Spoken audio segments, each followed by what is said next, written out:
क्या बड़े भाई मानते थे आप उनको? अभी भी मानते हैं। जहाँ है वहाँ विकास करे, बात खत्म। जहाँ है वहाँ ईमानदारी से लगे रहे, बात खत्म। बस मैं इतना ही कहूँगा। उनका नाम आते आप भावुक हो गए एकदम। भाई मानता हूँ। उम्मीद थी कि भाई का साथ मिलेगा इस मुश्किल की घड़ी में, जब पीएमसीएच की घटना है, कोई बीजेपी का नेता सामने नहीं आएगा, मगर मनोज भैया साथ आएंगे हमारे। जाने दीजिए, वो मजबूर होंगे या व्यस्त होंगे। सलामत रहिए, खूब तरक्की कीजिए। जो बिहार के लिए नहीं सोचते हैं, कई ऐसे लोग हैं जिनको सोचना चाहिए अपने राज्यों के बारे में। तो बिहार के कई ऐसे नेता हैं जो बाहर में बड़े नेता बन चुके हैं, देश में नेता बन चुके हैं, लेकिन बिहार को लेकर के उनकी चिंताएं बहुत ज्यादा दिखती नहीं है। मनोज तिवारी भी बिहार के नेता हैं, सांसद हैं दिल्ली से, वो उनको लेकर के क्या कहेंगे? आपसे काफी गहरी दोस्ती थी, उनका बड़े भाई मानते थे आप उनको। अभी भी मानते हैं। जहाँ है वहाँ विकास करे, बात खत्म। जहाँ है वहाँ ईमानदारी से लगे रहे, बात खत्म। बस मैं इतना ही कहूँगा। उनका नाम आते आप भावुक हो गए एकदम। भाई मानता हूँ। और भाई जब करारा सबक सिखाता है ना, तो थोड़ा सा दर्द होता है। भरोसा टूट गया भाई से? टूटा नहीं, और मजबूत हो गया। उम्मीद थी कि भाई का साथ मिलेगा इस मुश्किल की घड़ी में, जब पीएमसीएच की घटना है, कोई बीजेपी का नेता सामने नहीं आएगा, मगर मनोज भैया साथ आएंगे हमारे। जाने दीजिए, वो मजबूर होंगे या व्यस्त होंगे। दो ही कारण हो सकता है। उनकी कोई मजबूरी आ गई होगी या व्यस्तता होगी। बात हुई उनसे?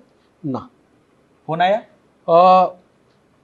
डिस्चार्ज होने के 3-4 दिन बाद जो है, और 2 बार फोन पे बातचीत हुई। क्या बोला उन्होंने? बस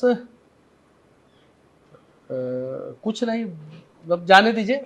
बस भैया सलामत रहिए, खूब तरक्की कीजिए। काफी भरोसा टूटा टूटा सा लग रहा है उनको लेकर। जान दीजिए, जो हुआ हुआ। उनको जो मन किया उन्होंने किया।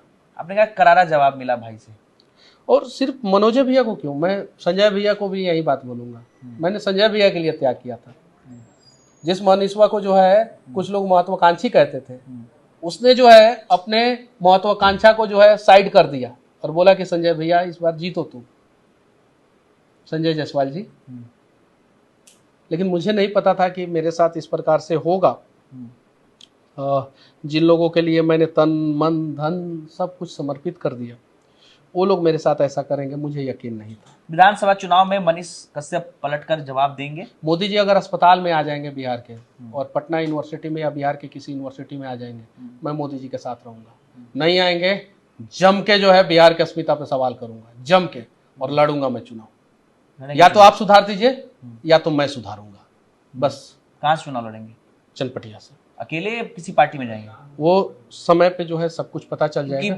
दो धरा है यहाँ पर, महागठबंधन और एनडीए गठबंधन, दोनों के खिलाफ आप सवाल उठाते हैं। एक तीसरा ऑप्शन बचता है आपके लिए, प्रशांत किशोर की नई पार्टी। क्या उनके साथ जाने का कुछ इरादा है? कभी कुछ बातचीत हुई है? देखिए, मैं अपने लोगों के साथ बैठ के जो है बातचीत कर रहा हूँ। मैंने एक बात बोला था कि मैं 5 तारीख तक बता दूंगा कि मैं बीजेपी में रहूंगा कि नहीं रहूंगा। और उसके आसपास मैंने बता दिया कि मैं पार्टी छोड़। प्रशांत किशोर की पार्टी से किसी चीज को लेकर के बातचीत हुई अभी तक?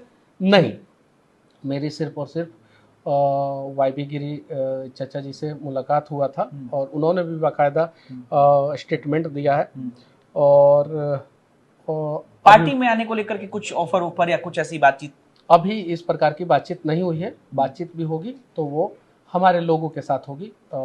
आगे आने को लेकर कभी इंटरेस्टेड है कि प्रशांत किशोर की पार्टी आपको ठीक लगती है कि हाँ भविष्य में इनके साथ अगर लोग कहें तो राजनीति की जा सकती है, उनके विजन के साथ राजनीति की जा सकती है? देखिए, विजन तो उनका ठीक ठाक लग रहा है। पहले मुझे भी समझ में नहीं आता था कि ये क्या कर रहे हैं, इतना पैसा लगा के, इतना सारा टेंट लगा के, कभी कहीं टेंट लेके निकल पड़ते हैं, कभी कहीं टेंट लेके, कभी कहीं एयर कंडीशन गाड़ी लेके निकल पड़ते हैं, कभी कहीं।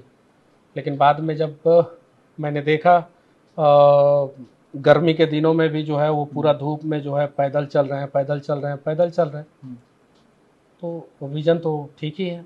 क्या 1% भी ऐसी संभावना है कि मनीष कश्यप प्रशांत किशोर की जनसुराज पार्टी से चुनाव लड़ सकते हैं? देखिए, ये सारे संभावनाओं का जवाब जो है मैं दूंगा और समय पे दे दूंगा।